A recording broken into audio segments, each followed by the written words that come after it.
마지막으로 누구나 저술이 가능할까?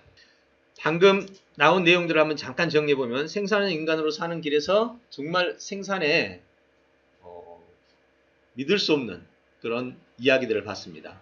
문일지십의 천재들, 도마토의 이야기들, 그리고 유대인의 정말 상상할 수 없는 그런 이 생산의 비밀을 봤습니다. 그리고 그 생산의 비밀에 우리는 포함되어 있다는 거, 우리도 그렇게 할 수 있다는 거.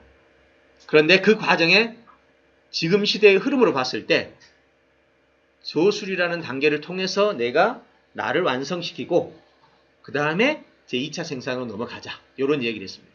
그 다음에 2차 생산으로 넘어가는데 어떻게 하느냐? 몇 가지가 나왔죠? 첫째, 저술 강연. 그 다음에 저술 코칭. 셋째, 저술 컨텐츠. 넷째, 저술 시스템. 요런 네 가지 형태가 있다는 거죠. 이제 여러분 이건 선택입니다. 이제 근데 문제는 저술을 하고 나서야 할 일 아니에요? 그렇죠? 예, 저술도 하고 나서 그 다음에 할 일입니다. 네, 그러니까 일단은 먼저 저술을 통과해야 돼. 그래야 내 전문성의 완성도를 높일 수 있어. 여러분 지금 사업 실패도가 현재 10년 단위를 봤을 때 사업 시작한 사람이 10년 지났을 때 실패도가 얼마 나오는 줄 아세요? 비율이? 대충 다 같이 시작. 예, 95%. 5년 단위로 최근 뉴스에 나온 5년 단위의 청년 실패율이 86%입니다.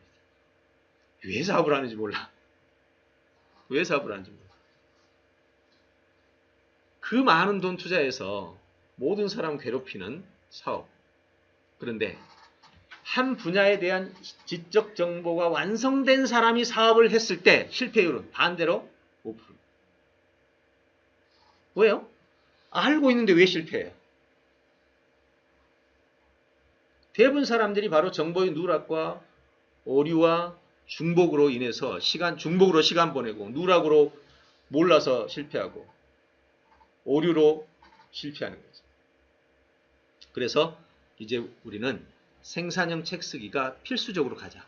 그럼 여러분들이 나는 책 안 써도 돼. 상관없어요. 책 안 쓰고 바로 시스템 가면 돼요. 책 안 쓰고 강연해도 돼요. 근데 요즘에 책 안 쓰면 또 강연 사람 안 불러줘. 책 없으면 아예 전문가로 인정도 안 해줘. 네, 그래서 이제 명함 내밀기로 막 책을 쓰는 사람들이 많아요. 네, 그래서 형식적인 측면에서라도 필요한 부분이다. 이렇게 생각합니다. 자, 그럼 이제 제가 제시하는 정말 저술의 혁신, 책 쓰기의 혁신은 가능할까? 네, 누구나 저술이 가능할까? 자, 학생들의 저술 사례. 저는요, 연구형 저술과 출판형 저술 둘로 나눌 수 있는데 저는 출판형 저술보다 연구형 저술을 많이 했습니다. 즉 다른 사람에게 저술을 하게 할 때, 책 쓰기를 하게 할 때 출판형 저술은 별로 권하지 않았다 이거죠. 왜? 야, 돈도 못 들고 있고 뭐 돈 투자해서 책 써. 명함 내밀기 나는 그건 싫어. 명함 내밀기식은 책은 쓰지 말자. 진짜로 네가 네 자신을 완성시켜서 책을 쓰려면 그건 좋다. 그래서 저는 책을 쓰고도 책 안 냈어요. 대부분 다. 여기 보십시오. 꿈의 학교 저술 사례입니다. 모든 학생이 다 쓴 거예요, 이게 지금. 자, 자서전. 중학교 1학년 입학하면 모두 다 이렇게 자서전을 씁니다. 머릿말부터 시작되죠. 유학, 결혼, 가정, 아이들. 무슨 자서전이에요? 중학교 1학년이? 미래 자서전이죠. 세계 정부도 나오고, 아시아 세계 3차전도 나오고, 노년기에 가서 이렇게 나오고, 지도 외교 학교를 하나 설립하고, 그리고 글이 시작됩니다. A4 용지 100쪽입니다. 여기 지금 나온 거는 256쪽인데 글자 크기를 키워놔서 그렇고 10급으로 하면 100쪽, A4 용지 100쪽이죠. 논문이죠. 그래서 이 소설이 들어가면 엄마가 언제 죽고 내 아이가 몇 살이 무슨 일이 뭐고 결혼 누구하고 했고 다 나와요. 자서전이니까. 더 재밌는 것은 이걸 쓴 아이들이 대부분 다 지금 이렇게 살고 있어요.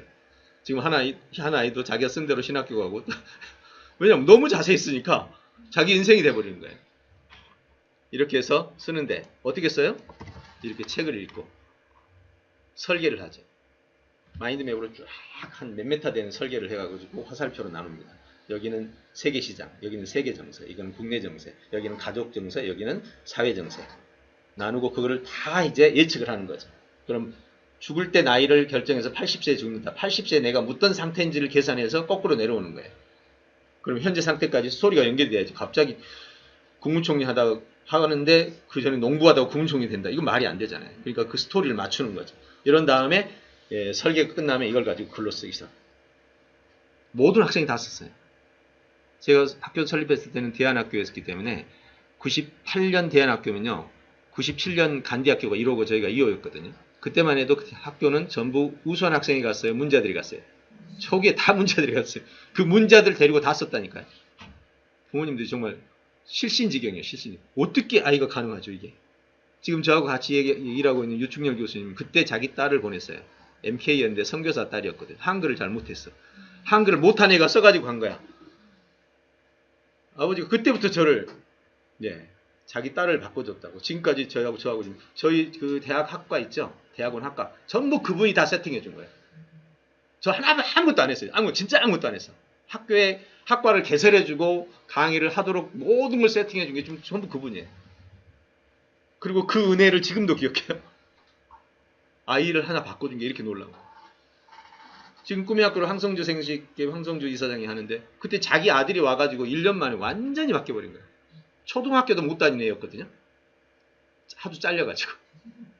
근데 이 아이가 1년 동안 있으면 완전히 바뀐 거예요. 할머니, 할아버지까지 쫓아 누가 우리 손주를 이렇게 바꿔놨냐고.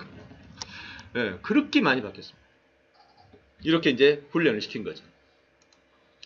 학습법 이제 그 다음 3개월에 하나씩 쓰거든요. 독서학교에서 쉽게 말하면 독서학교. 책을 읽고 나서 책을 쓰는 거죠. 예, 제대로 된 책이죠. 목 잡으십시오. 논문 취지, 학습이란 독립 생각들, 노력, 시간관리, 기억력, 학습 방법, 소름 시작. A4 용지 100쪽. 당연히 이런 책들을 읽겠죠. 이렇게 철학, 미래인생, 한국사 논문, 그 외에 뭐 수없이 많은 3개월에 하나씩 쓰니까 이걸 가지고 민사고를 가서 책을 이따만큼 가져갔더니 교장이 놀래가지고 그때는 교장이 파스텔 로즈 회장이었고 교육감이었거든요.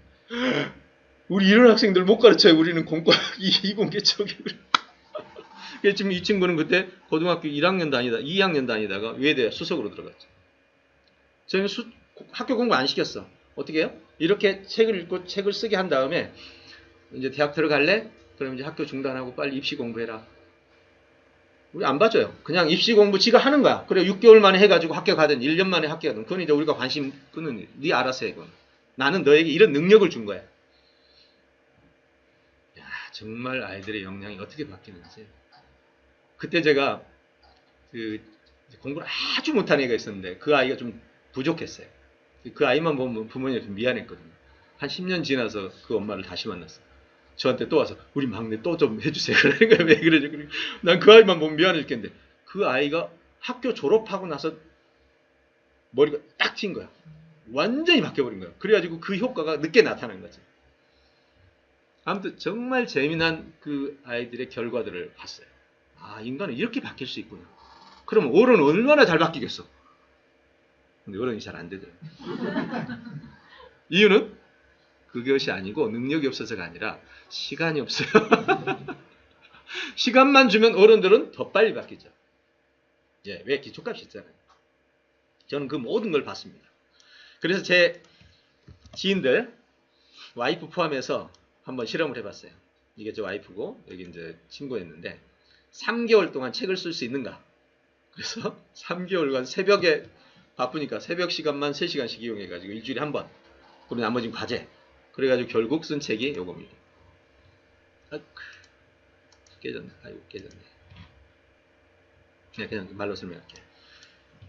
논리학 논문을 썼습니다. 논리학 책을. 아예 정말 책으로 썼어요. 그래가지고 출판만 안 했지. 저는 뭐 출판 별로 중요하게 생각 않거든요. 책 완전히 다 써가지고 목차부터 시작 목 표지까지 다 잡아서 해놓고 책을 내지는 않았지. 이렇게 해서 3개월 만에 어른들도 가능하다는 거. 요약스쿨에서 중학교 3학년부터 고등학교 1학년까지 보실래요?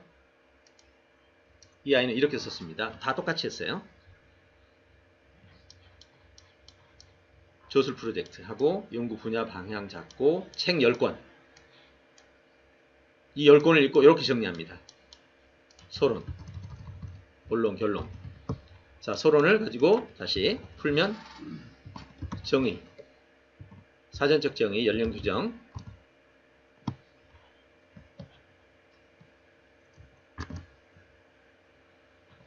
풀면 이렇게 됩니다. 자, 이걸로 글 써볼까요? 자, 청소년기는 사전적으로 어린이가 성장하는 과정에서 겪는 과도기적 시를 말한다. 연령 규정에 의하면 청소년 기본법 9세 24세를 말하고 사회적 기준으로 만 13, 18세를 말한다. 이후로는 질풍노도의 시기 제2의 탄생기 제2의 반항기라고 부른다. 끝났네요. 네, 진짜 볼까요? 이 아이가 쓴 진짜 책입니다. 이게. 예. 녹차 끝나고 넘어와서 자, 이 부분입니다. 청소년기는 아동이 정신적 사회적 성인이 되어가는 과도기적 시를 말한다. 청소년기에 대한 연령 규정 복귀마다 다르다. 청소년 기본 9세 24세를 말한다. 흔히 만 13, 18세 청소년이라고 한다. 청소년 유사로 질풍노도 제2의 제2의 반항기. 됐나요? 이 조술이 뭔지 알겠어요? 만약 이게 이 설계가 없었다면 이 아이는 어떻게 한 문장 써놓고 그 다음 못 쓰지? 그 다음 못 쓰지? 어디서 찾아와야지? 이 아이 얼마 만에 쓴 줄 아세요? 한 달. 100쪽을. 물론 시간은 방학기간 중에 아침 9시부터 밤 10시까지 코피 흘려가면서 했습니다. 네. 이 세 아이가 다, 5아이가 다 그랬어요. 5아이가 다. 여기는 아이들. 얘는 자기주도, 얘는 벌매대학. 얘도 스토리가 많습니다. 고등학교, 대학 겨우 들어갔거든요. 대학 가자마자 학교에서 방방 떠다니는데 막 문자가 밤에도 날라오는 거야. 오늘 교수님이 나를 따로 불러가지고 넌 도대체 어떻게 된 애가 이렇게 나를 놀라게 하니? 그랬다 막 그 문자를 보여. 수업 중에 막 문자 와요. 석사과정 조술 사례입니다. 이건 아까 보셨던 내용인데 그냥 봤으니까 넘어가죠.